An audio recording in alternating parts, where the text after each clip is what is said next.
ಮುಂದೆ ಪ್ರಿಯಾಂಕ್ ಖರ್ಗೆ ಅವ್ರ ಮನಸ್ಸಿನಲ್ಲಿ ಏನಿದೆ ಗೊತ್ತಿಲ್ಲ. ಮುಂದೆ ಈಗೊಂದು PDO ಭಾಗಿಯಾಗಿದ್ದಾರಂತ ಸಸ್ಪೆಂಡ್ ಮಾಡಿದ್ದಾರೆ. RSS ಸಂಘಟನೆ ಯಾವುದೇ ಇದು ಪಾರ್ಟಿ ಪಕ್ಷ ಇಲ್ಲ, ದೇಶದ ಹಿತಕ್ಕೋಸ್ಕರ, ದೇಶದ ಏಕತೆಗಾಗಿ, ರಾಷ್ಟ್ರೀಯತೆಗಾಗಿ ಒಂದು ಕಟ್ಟಿದಂತ ಸಂಘ, ದೇಶ ಉಳಿಬೇಕಂತ. ಸ್ವತಂತ್ರ ಪೂರ್ವದಲ್ಲೇ ನಮ್ಮ ಸಂಘಟನೆ RSS ಸಂಘಟನೆ ಕಟ್ಟಿದ್ದು. 100 ವರ್ಷ ಶತಮಾನೋತ್ಸವ ಇಡೀ ಇಂಡಿಯಾದಲ್ಲಿ ಪ್ರತಿಯೊಂದು ವಿಧಾನಸಭಾ ಕ್ಷೇತ್ರದಲ್ಲಿ 20 ಕಡೆ ನಾವು ಆಚರಣೆ ಮಾಡ್ತಿದ್ದೇವೆ. ನಾನು ಕೂಡ ಭಾಗಿಯಾಗಿದ್ದೀನಿ.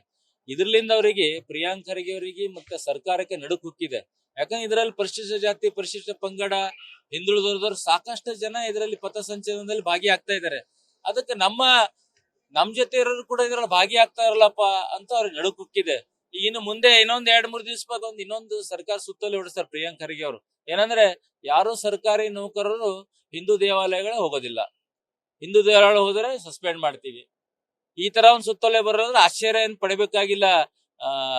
ನಮ್ಮ ಹಿಂದೂ ಧರ್ಮದ ಸರ್ಕಾರಿ ನೌಕರರು, ಯಾಕಂದ್ರೆ ಈ ರಸ್ತೆ ಮೇಲೆ ರಸ್ತೆ ಕೂಡ ಸರ್ಕಾರದೇ ಇದೆ, ರಸ್ತೆ ಮೇಲೆ ಓಡಾಡಬೇಡದ ಪಥಸಂಚಲನ?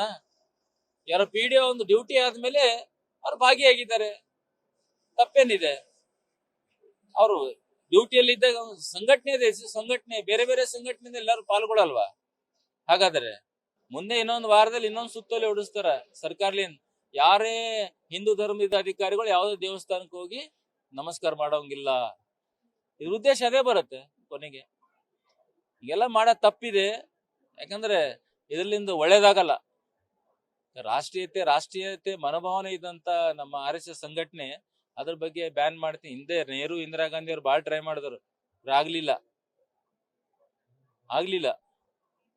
ಅದಕ್ಕೆ ಇಂಥ ದುಸ್ಸಾಹಸಕ್ಕೆ ಸರ್ಕಾರ ಕೈ ಜೋಡಿಸ್ಬಾರ್ದು. ಇದರಲ್ಲಿ ಅದು ಏನೇನು ಸುತ್ತೋಲೆ ಹೊಡೆದ್ರು ವಾಪಸ್ ತೊಳ್ಬೇಕು.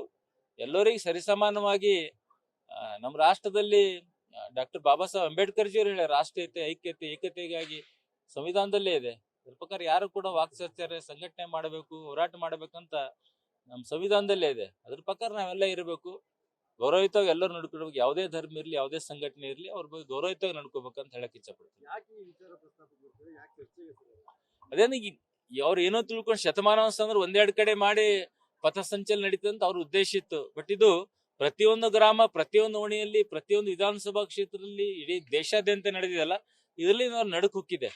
ನಮ್ಮ ಏನು ಒಂದು ತುಷ್ಟೀಕರಣ ನೀತಿ, ಮತ್ತೆ ಏನಂದ್ರೆ ತುಷ್ಟೀಕರಣ ನೀತಿ, ಒಬ್ರಿಗೆ ಓಲೈಕೆ ಮಾಡ್ಲಿಕ್ಕೆ, ಒಬ್ರಿಗೆ ಸಂತುಷ್ಟ ಮಾಡ್ಲಿಕ್ಕೆ ಈ ತರ ಅವ್ರು. ಯಾಕಂದ್ರೆ ಎಲ್ಲಾ ಒಂದ್ MLA ಆಗ್ಬೇಕಂದ್ರೆ ಎಲ್ಲಾ ಸಮಾಜ ಓಟ್ ತಗೊಂಡು MLA ಆಗ್ತಾರೆ. ಒಂದೇ ಸಮಾಜ ನಾನು ಆಗಲ್ಲ, ಅವರು ಆಗಲ್ಲ. ನಾನು ಹಿಂದೂ ಧರ್ಮದವ್ರು ಓಟೆ ಹಾಕ್ಲಿಲ್ಲ ಅವರು ಕಾಂಗ್ರೆಸ್ 135 ಅವ್ರು ಕಾಂಗ್ರೆಸ್ MLA ಗಳಿಗೆ. ಇದನ್ನ ಅವ್ರು ವಿಚಾರ ಮಾಡ್ಬೇಕು, ಒಂದು ವಿಶಾಲ ಹೃದಯ ಇಕ್ಕೋಬೇಕು ರಾಜಕಾರಣಿಗಳು. ಮುಂದೆ ಎಲೆಕ್ಷನ್ ಬಂದಾಗ ಎಲೆಕ್ಷನ್ ಮಾಡೋಣ, ಯಾರ್ಯಾರ ಧರ್ಮ ಆಚರಣೆ ಇದೆ ಅವ್ರ ಧರ್ಮ ಆಚರಣೆ ಮಾಡ್ಲಿಕ್ಕೆ ಬಿಡ್ಬೇಕು.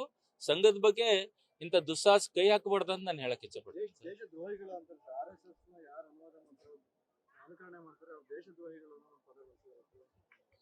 ಇಬ್ಬರು ಮೂಗರಿಗೆ ಈ ಸರ್ಕಾರ ಮುಂದ್ಬಿಟ್ಟಿದೆ. ಒಂದು BK ಹರಿಪ್ರಸಾದ್, ಸಂತೋಷ್ ಲಾಡು, ಇವರಿಗೆ ಏನಾದ್ರು ಮಾಡಿ BJP ಮೋದಿಜಿ ಅವರಿಗೆ ಅವ್ರ ಬಗ್ಗೆನೇ ಮಾತಾಡ್ಬೇಕಂತ ಅವ್ರು ಮೂಗರಿಗೆ ಬಿಟ್ಟಿದ್ದಾರೆ. ಇದು ಮತ್ತೇನಿಲ್ಲ, ಇದು ಇಶ್ಯೂ ಡೈವರ್ಟ್.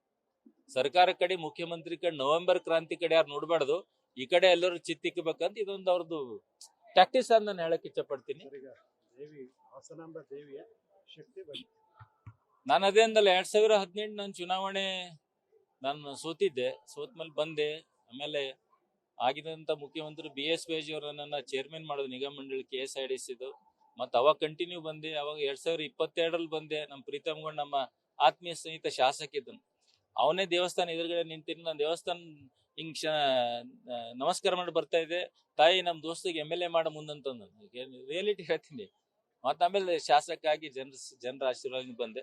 ಮತ್ತೆ ಕಂಟಿನ್ಯೂ ಬರ್ತಾ ಇದ್ದೀನಿ. ಯಾರು ಒಳ್ಳೆ ಮನಸ್ಸಿಲ್ಲಿ, ಒಳ್ಳೆ ಭಾವನೆಯಿಂದ ಯಾವುದೇ ದೇವ್ರಿಗೆ ತಮ್ಮ ಇಷ್ಟಾರ್ಥಗಳನ್ನು ಕೇಳ್ಕೊಂಡ್ರೆ 100% ಎಲ್ಲಾ ದೇವರು, ಅದರಲ್ಲಿ ಹಾಸನಾಂಬೆ ತಾಯಿ ಕೂಡ ಆಶೀರ್ವಾದ ಮಾಡ್ತಾರ ಅಂತ ಹೇಳಕ್ ಇಷ್ಟಪಡ್ತೀನಿ.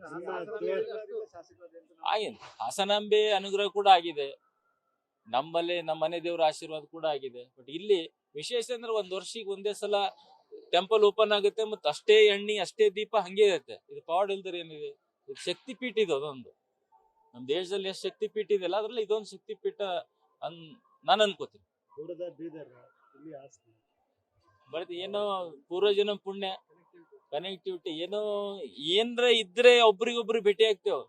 ನಾವು ಭೇಟಿ ಆಗಿದ್ದೇವೆ ಅಂದ್ರೆ ಯಾವಾಗ ನಾವು ಭೇಟಿ ಆಗಿದ್ದೇವೆ ಹಿಂದಿನ ಕಾಲದಲ್ಲಿ, ಅದಕ್ಕೆ ಇವತ್ತು ಭೇಟಿ ಆಗ್ತಾ ಇದೀವಿ. ಒಬ್ಬರೊಬ್ರು ಭೇಟಿ ಆಗ್ತೇವೆ ಅಂದ್ರೆ ಒಂದೊಂದು ಉದ್ದೇಶ ದೇವ್ರು ಇದ್ದಿರ್ತಾನೆ. ಅದು ನನ್ನ ಧಾರ್ಮಿಕದಲ್ಲಿ ನಂಬಿಕೆ ಇದ್ದವ್ ನಾನು. ಧನ್ಯವಾದ ಸರ್. ನ್ಯೂಸ್ ಫಸ್ಟ್ ನಿರ್ಭೀತಿಯಿಂದ ನಿಮ್ಮ ಪರವಾಗಿ.